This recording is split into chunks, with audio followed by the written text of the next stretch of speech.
12 Days of Brilliance. Today, in honor of our Code Week, we are going to talk about it, you guessed it, coding! Many of the projects that you will see throughout the 12 Days of Brilliance involve some level of computer programming, otherwise known today by the word coding.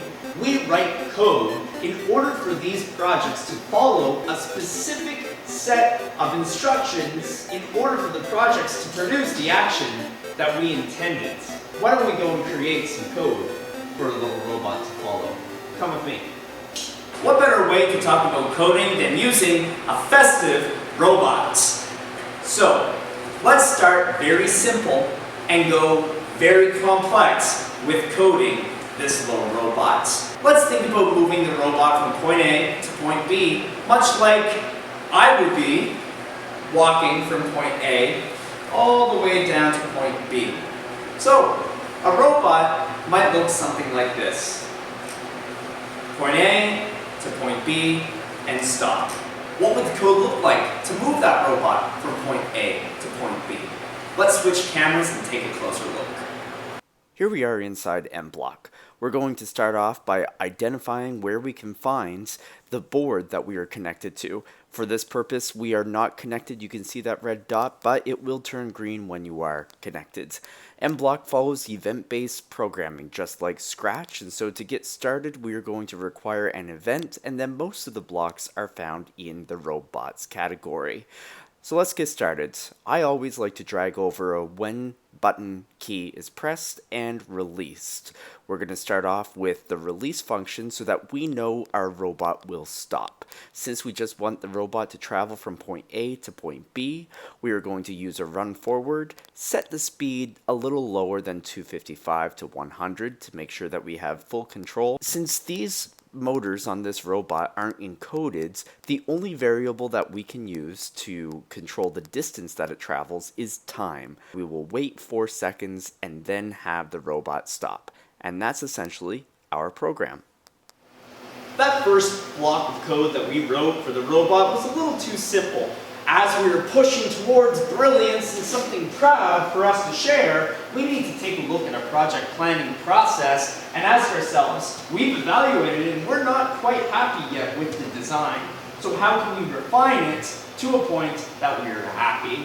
And my answer for our little robot is, what if we start at point A, we move along, make a turn, and come back to point A. Let's see if we can create code for our robot to do just that. Here we go. Leaving from point A, making a turn, and traveling back approximately to where it began. What does the code look like to make that happen? Let's switch cameras and take a look. We're going to start off with the exact same setup as our first example by dragging over two events, when key is pressed and when key is released. We can always zoom in on our work pane to make it easier to see. Underneath the robots category, we are going to drag over two run forward functions, one for release and one for when space is pressed. Under the when space key is pressed, the run forward function is going to be changed to a reasonable speed of 100. We're going to come back up to our conditions, otherwise known as the controls category, put in a similar wait time of 4 seconds or 5 seconds depending on how long your table is or your surface is that you want the robot to run across. Notice that we're able to just duplicate blocks of code that we are going to reuse. After the wait function, the turn right is going to allow the robot to turn around. The second wait function will dictate how long it turns for. And then finally, the third run forward block of code will bring that robot back to point A. We wait one more time, and then we duplicate the run forwards to 0 so that it will stop. Just checking to see that our speeds are all right. Phew, there's a lot that goes in this simple challenge of making the robot travel from point A, turn around, and back to point B. And that should do it for our second block of code. Alright, now you can see how our code is getting just a little bit more complex. Now when I review what our robot just did, I'm evaluating my design and I have found that I am not quite proud of what the robot is doing, and so I need to refine it yet again. And you know what I found? In that second instance of code, the robot is just moving so slowly. Is there a way that I can change how fast that robot is going? Absolutely. I take a look at this code and I change the speed from 100 to around 200. You mean that I have to change every instance of speed that I have in this block of code? Imagine that I had a long block of code and I had to change all those numbers. There's got to be a way to change that faster, and there is, and that's called creating a variable. Let's switch cameras and take a look at how we can create a variable that will speed this little robot up. Isn't that better? Let's take a look at what that looks like now. Creating a variable in your code is a very easy way to make your code more efficient. And speaking about making your code more efficient, it's time now that we eliminate the when key is released commands from our events category, because we should be able to create a semi-autonomous code really that we only require to push one button to initiate and execute our code. So to create a variable for the speed, what we are going to do is underneath the data and blocks category, we are going to select make a variable, name that variable, which will simply be speed, and for this sprite, and hit OK. There we are, and you can see that it has a number of different blocks of codes.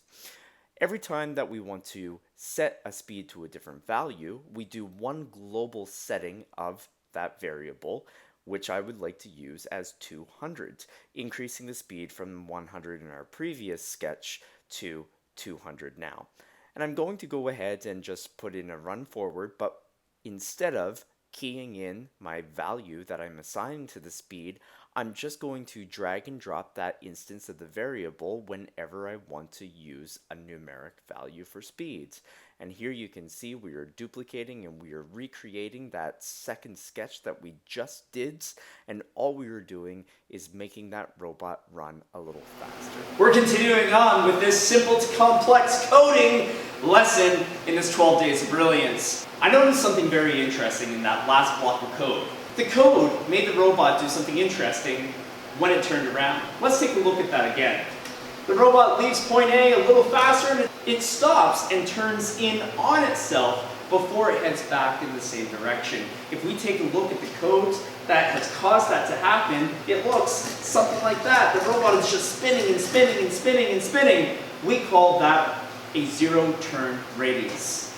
If we take the radius at which it is turning around and we expand it a little bit, we increase it a little bit, perhaps the robot will turn around a little wider of a circle.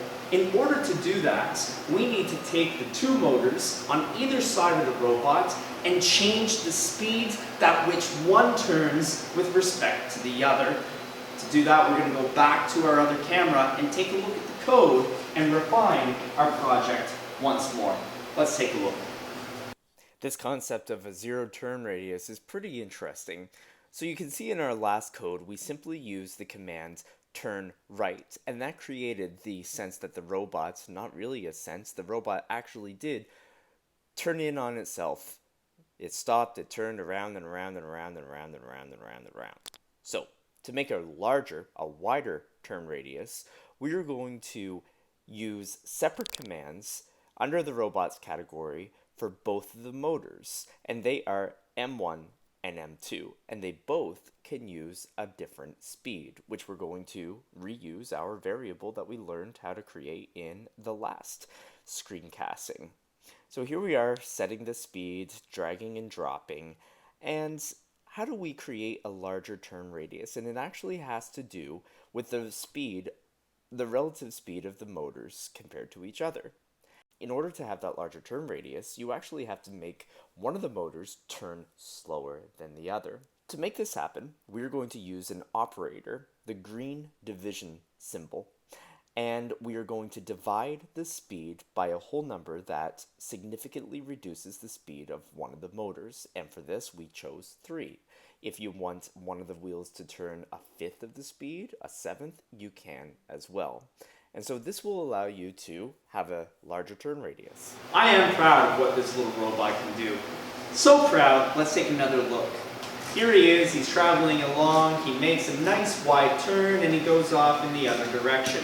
If we look at the code that we just created, the code itself is too complex. We need to consider the efficiency at which we write the code. So my last refinement that I'm going to make before I am finished with this project is not to the way that the robot moves. I'm quite happy with this. It's in the code that I have written itself. And what we're going to do is we are going to create a function. A function allows us to have a subset of instructions that we can do any number of things, but rather than having all of those blocks in our final code, it will just say turn right. Let's take a look at the other camera and learn how to create a function. This coding activity, creating a function, is going to be a little different because this will not fundamentally change the way that our robot moves across the table. All we are really doing is increasing the efficiency and the readability of our code. Let's get started. So in order to create a function, we are going to go back to the data and blocks category, and we are going to make a block. And this is going to simply be called turn right. And here we are, that big blue block with the rounded top is our function block. We are now going to edit that function block because since we are going to introduce a speed to how fast it can turn, we need a number parameter within that function, and we can just create that by dragging and dropping, and there we are. So now with our function created and a parameter to put our speed in, we can move the set motor 1 and set motor 2 over to the function, and whenever we use our turn right function, it is going to call up the commands for the M1 and the M2 motors. And here we are just replacing our speeds there with the numbers and making sure that we have our divisor so that one motor is turning slower than the other. Now, how do we get that turn right to appear after our waiting commands? And inside this function, you can see this turn right block that we are going to use. And it also appears over in our category pane. And so there we are, we drag the turn right, and we need a speed. And so as you can see, that corresponds to our function block. And every time that turn right is called in our left-hand block of code after a space key is pressed, it will run the function program, a subset of instructions that we have created. Now we just finish off our code like we did earlier, and this complexity that we have added, something similar as to what a trained computer scientist may create when they're going for ultimate efficiency in their code. If you've stayed with us this long, you are now beginning to become a master of how to code in Scratch, and maybe you're ready to move on to a little more complex code yourself. Here at Brilliant Labs, we can't wait to see what you create during this week of Hour of Codes. We'll see you again tomorrow for the next 12 Days of Brilliance. Thank you very much for joining in on this edition of the 12 Days of Brilliance. Brilliant Labs, in honor of the holiday season and this web series, we are issuing a challenge to all of our viewers. If you click on the link below, you will be taken to a form that you can fill out, and upon submission, Brilliant Labs will review it, and then some of our lucky viewers will receive Brilliant Labs support in the new year to complete your project. Check back tomorrow, and best of luck with your Hour of Code initiatives this week. Thank you for tuning in to the 12 Days of Brilliance.